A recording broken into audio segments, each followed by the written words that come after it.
good evening, and welcome to What's Your Story? I'm your host, James Ransom Reed Jr. This is part 2 of an interview I have with Miss Jennie Boswell, who is a member of Avon Congregational Church. Jennie Boswell has agreed to be here and share her wealth of knowledge and experience about growing up in America. She was born in Hudson, New York, and she is now here in Connecticut. She's been talking about her experiences, talking about the things that impacted her as she grew up and gained the knowledge and experience that she shares with us today. In case you're wondering why we do these shows, I do these shows because walking amongst us are people with vast amounts of knowledge and experience that they can share with us and leave a legacy behind for their children and their children's children to remember what it was like and improve as we move forward. So this is part 2 of my interview with Mrs. Jennie Boswell. Jennie, we're back on, all right? All right. All right, now you did have some children, didn't you? I sure did. How many children did you have? I have 4. All right, talk about each one. Give them a shout out, say their names. Okay, Gregory, Lori Jean, Glenn, and Lynn. All right, talk about each one.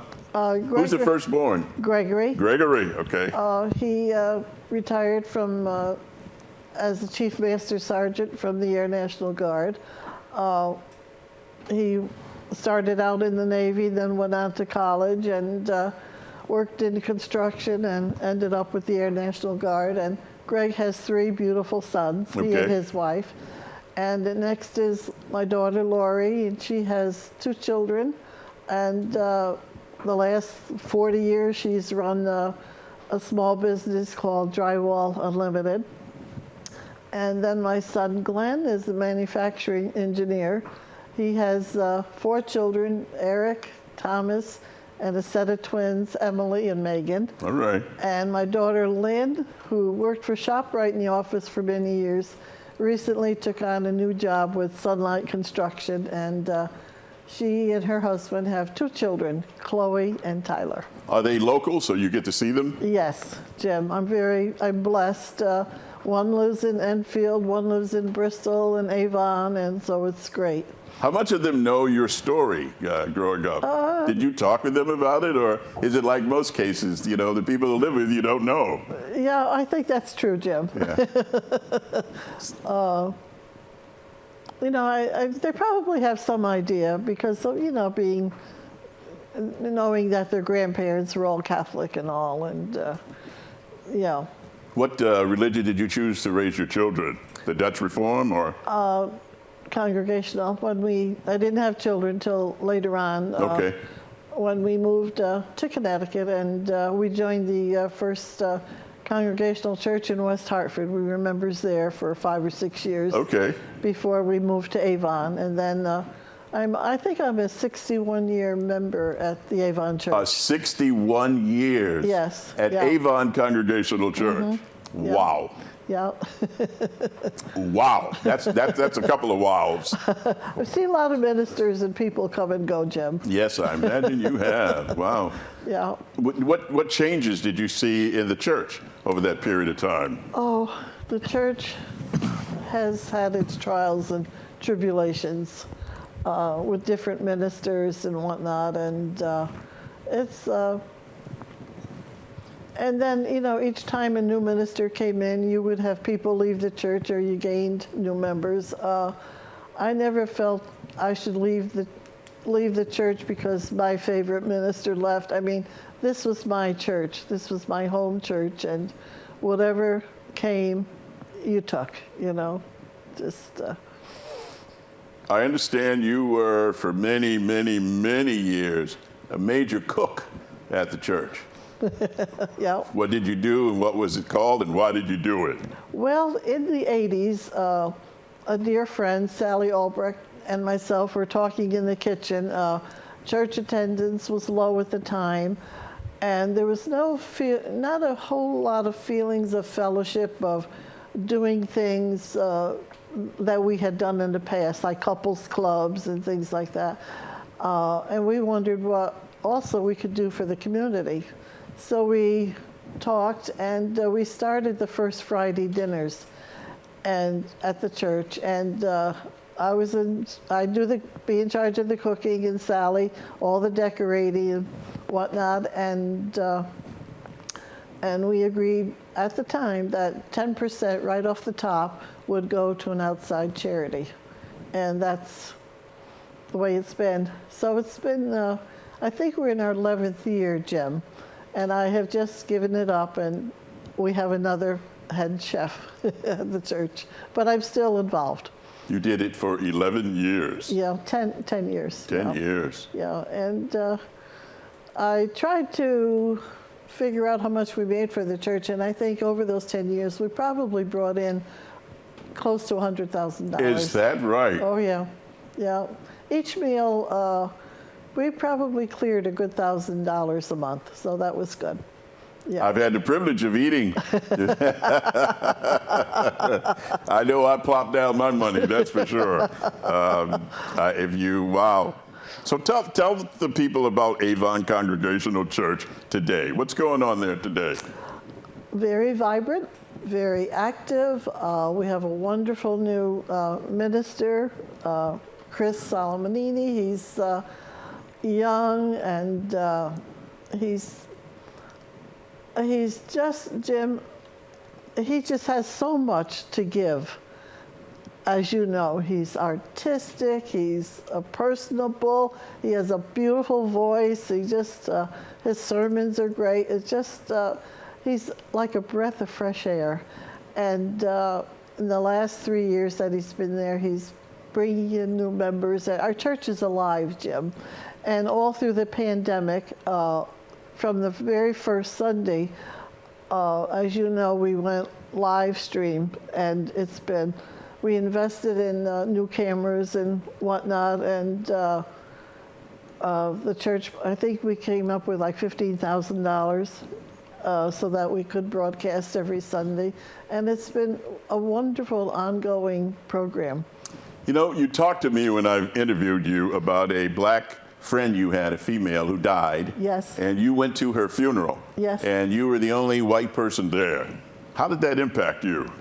Well, Jim, as I sat there, I remember kind of shirking or coming, into myself, and my feeling was, this is how a black person feels when they're into an all-white situation.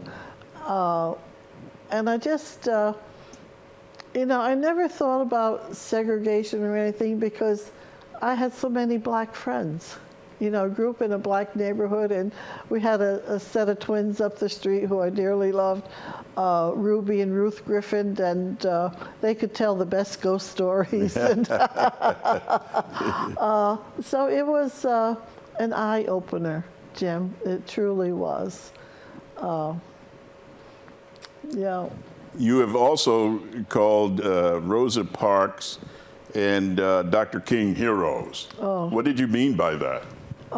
Jim, we need more people in our world today like them. Truly, the desegregation and what they stood for and their morals and all, they're just people that you can just love and look up to and just admire them for what they've done. Of all the presidents I named that you have lived through, we'll skip FDR because you were a baby. Yeah. Which president impressed you the most? Which one? I don't know. I kind of liked Ike. Yeah. Everybody liked Ike. Yes, I did. Yeah. Yeah. Yeah.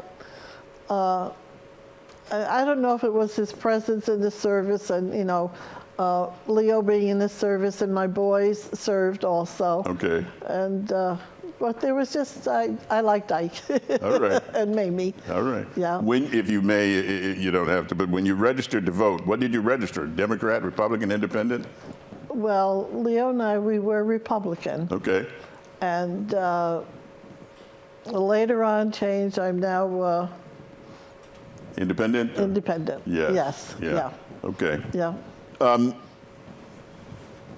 tell our audience, if you will, Mrs. Boswell, what a four-party telephone line is. Because I know many of them don't know. And tell them the story about the number that you still have up in Hudson. All right. What is a four-party telephone line? I don't remember what grade I was in, Jim, when we got our first telephone. And a four-party line was that four families shared the same telephone number, and I think we were one ring. So if it rang once, that was our signal, that it was our call, and if it rang 2, 3, or 4, you knew that it was somebody else's. And once in a while it was fun to pick up and hear other conversations, which I shouldn't have done, but I did. And so if you could hear theirs, they could hear you. Definitely. Okay. Right. 5373 was our number, and later on it got to be 8, and then as time has gone by, whereas now it's 518-828-5373, but we still have the 5373 number. And how long have you had that number? Oh, since I was in grade school. Is that right? Oh, definitely. And it's still active in the house in Hudson? At our house in Hudson, yes. I'll be a son of a gun. Yeah. Wow, that is remarkable right there. Four-party line. Yeah. Wow. Wowzers. Did you remember when television came in? Oh, yes. My father was, I think we had one of the first TVs because my brother Bob was in second grade and contracted meningitis. And at the time, there's no penicillin or nothing. Yes. So he lost the use of his speech and his right arm. And at the time also, he couldn't use his right leg. But that came back, and so bought the TV for my brother Bob. And also, if you wanted to have color TV, they would sell you a piece of plastic which was colored, and you put in front of your TV. Did you have rabbit ears? No sense. Pardon? You have rabbit ears? Yes, oh, definitely. Did you have plastic on the furniture, Jenny? No, that we didn't. You have seen that, right? Oh, definitely. Oh, yeah. I've been in houses. I lived in one where you didn't. No. It's plastic, everything. In the summertime, you stuck to it. I understand you also saw a president and his daughter. Yes. Who were they? On a whistle-stop tour, President Truman and his daughter Margaret stopped in Hudson, and I happened to be working in the concession shop at the railroad station at the time. My mother's cousin ran the concession stop area, and so I was able to just go right outside and be very close, and saw them when they came into town. You saw Harry. Saw Harry. Yeah, the buck stops here. The buck stops here. Absolutely. Wow. Yeah. Do you remember what year? No, I don't, Jim. I was in high school. Oh, okay. Yeah, I was in high school. Okay, because Franklin died in April of 1945. Yeah. And I think he ran in 48. Yeah. I was in maybe junior high around in there. Yeah. I was in school. I was in school. I was young. Yeah. Do you remember where you were when you heard the news that John Fitzgerald Kennedy had been assassinated? Like many other homemakers, home watching As the World Turns, I believe. As the World Turns. Yeah. No, not Search for Tomorrow. No, I think it was As the World Turns. Not Guiding Light. No. So you remember the mood of the nation? Oh, I mean, it was so unbelievable the day that it happened, and very, very sad time for all. And that was the day that my husband, Leo, joined the Air National Guard. He came home, and that was the day that he had joined up with the Air National Guard. Now, I don't know about your memories, and I'm happy you're sharing them about that day, but I was 13, I believe, and what I remember was that there was a mood throughout the country where everybody felt, oh my God. Yeah, it's just You know, like the world stopped. Yeah. The world yeah. stopped, and everyone was glued to TV I mean, we for cared days. about our president and his family. And of course, today things are very, very different with news media. And Right. you did say it was like President Kennedy's death was like a member of the family was gone. Right, And right. you just couldn't get your mind around it. Exactly. That whole Yeah. horrible weekend was, Yeah. and you were at home watching the soaps. Watching the soap. Yep, like Yeah. many people, and it was interrupted. Yeah. Was it Mr. Cronkite interrupted? I think so, Jim. Yes. Yeah. Yeah. Yeah, Walter. Well, you lived through Vietnam. You saw the boys come home, and you saw how they were treated. You had some thoughts about that. You want to share that with us? Yeah, I never said much, or I was never went to protest or anything, but I always thought that was a useless war, that we did not need to be in it. And I encouraged Leo not to, when he was in the Air National Guard, not to sign up because I didn't want him going off to Vietnam. I was home with a couple little ones and was, feeling selfish certainly at the time. It's quite all right. No, perfectly normal. Yeah. Yeah. Yeah. Yeah. You thought that we should not have been in Vietnam. Right. Right. You still feel that way today? Yes, I do. Okay. Yes, I do, Jim. Yeah. Yeah. Where were you when you heard that Dr. King was killed? I don't remember. Okay. I don't remember, but All right. 1968. 68, yeah. Yeah. That was, a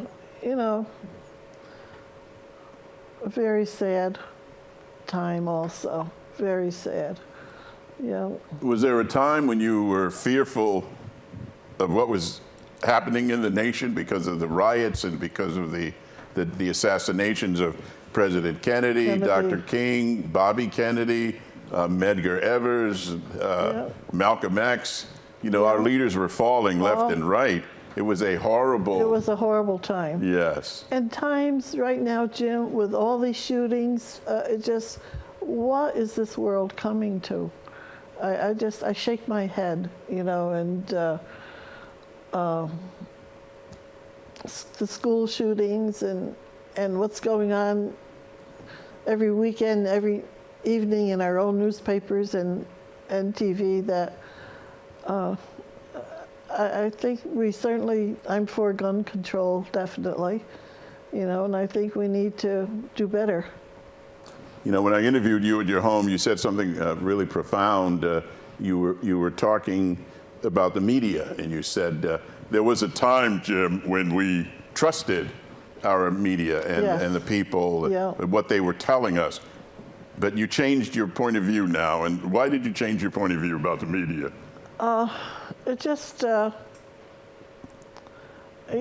says when you had Walter Cronkite and that group, that to me, they told the news as it is. This is the way it is, and this is the way it was.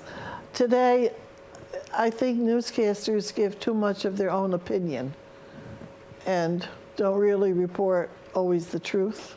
So it's kind of hard to have faith in some of these newscasters. You don't have any faith at this point at all? Or I have a few that I still like, did you watch? That I watch, yeah. They tell it like it is. Right, and I'll tell you the truth, a lot of days I avoid the news. Yes, yes, yes. I'd rather go out and sit in my garden and yes. watch the birds, You have, like all of us, you got family, you got friends with all these violence, gun battles in the streets, and you're not safe anywhere. You can't go, not even in your church. In a grocery store, church. Grocery store, whatever. Church, nothing is safe anymore. Right.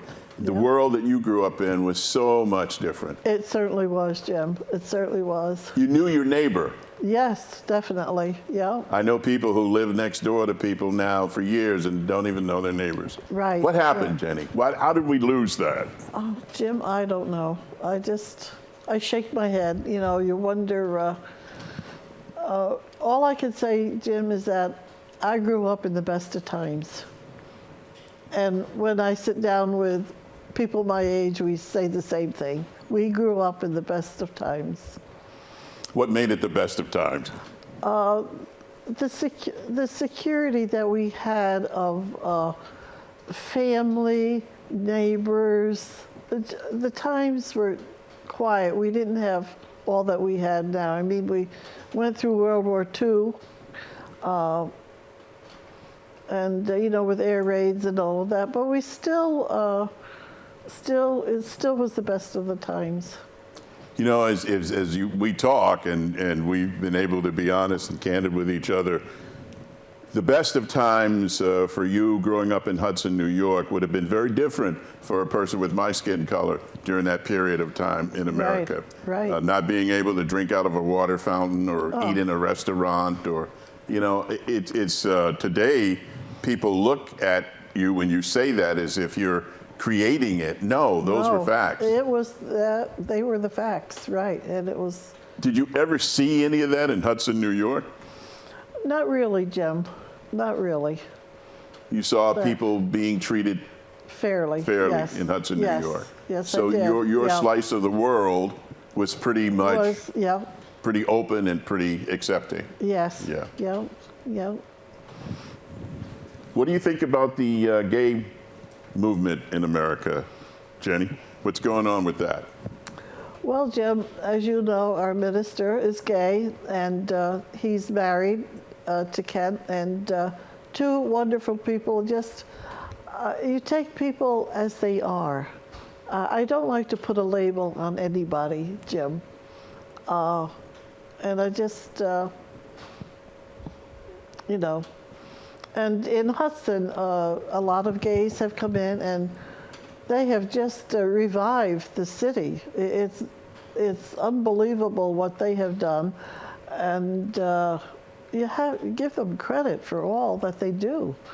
And so many of them are so artistic, and you know, they've opened up the riverfront. They've recaptured the riverfront down in Hudson, and beautiful picnic area. They've opened up the Opera House once again, and they're bringing in the arts and many different things to Hudson, and it's a kind of an exodus from the city to Hudson, and the whole area is really a very different, Jim. What do you think of overturning Roe v. Wade? You support that, or? I don't know. You don't know? I don't know about that one, Jim. Okay. You're going to take a pass on that one? Yes, I'll pass on that one. All right, that's quite all right. What do you think about interracial marriage, people of different skin color? Jim, it's wherever your heart leads you to. You know, it just, I have, you know, to me, it doesn't bother me. I mean, you and Donna, you're just two wonderful people, and we're all God's people, Jim, you know, no matter what color we are. One final word. What advice would you give our audience tonight? What advice do you leave? Be happy. Be happy. Be happy. And live each day that God has given us. Thank you, Jenny. You're welcome, Jim. That's all the time we have for tonight's show. Parts 1 and 2 with Jennie Boswell. I hope you've enjoyed what we tried to bring to you, an open book of somebody's life so you could look at it and see what they lived through, how they felt, and what made them what they are. Everybody has a story. Until next time, what's yours? I'm your host, James Ransom Reed, Jr. Good night.